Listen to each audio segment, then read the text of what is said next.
তামিম ইকবালরে দেখিয়ে ক্রিকেটত হাতে করে তানজিদ হাসান তামিমর ছোটবেলা তো নাছিল ডানহাতি ব্যাটার, কিন্তু আইডল তামিম ইকবালের মতো বাহাতি ওপেনার হইতে চাইল। এত লেভেলই শুরু করছে বাহাতে ব্যাটিং এর অনুশীলন। সময়ের ফরে ফরে ইয়ানা উইটিল তার স্বাভাবিক ব্যাটিং স্টাইল।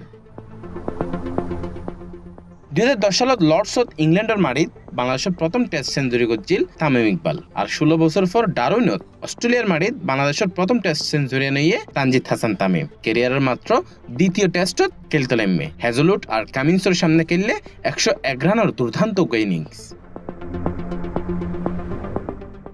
অথচ ম্যাচের শুরুতে সাফ ছিল প্রচুর, 0 রানত ক্যাচ তুলে দিয়ে জীবন ফোনের ফরও হাল ন ছাড়ে। ব্যাট হাতত ব্যাগ সাপর জবাব দিয়ে তানজিদ। এই সাফল্যের পেছনে আরেক সাবেক বাহাতি ওপেনারের ভূমিকাও আছে, শাহরিয়ার নাফিস। অস্ট্রেলিয়ার বিপক্ষে বাংলাদেশের প্রথম টেস্ট সেঞ্চুরি করা নাফিস এখন তানজিদের মেন্টর। মাঠের বাইরের পরামর্শ আর নিয়মিত মোটিভেশনও তানজিদের এগিয়ে যেতে সাহায্য করে।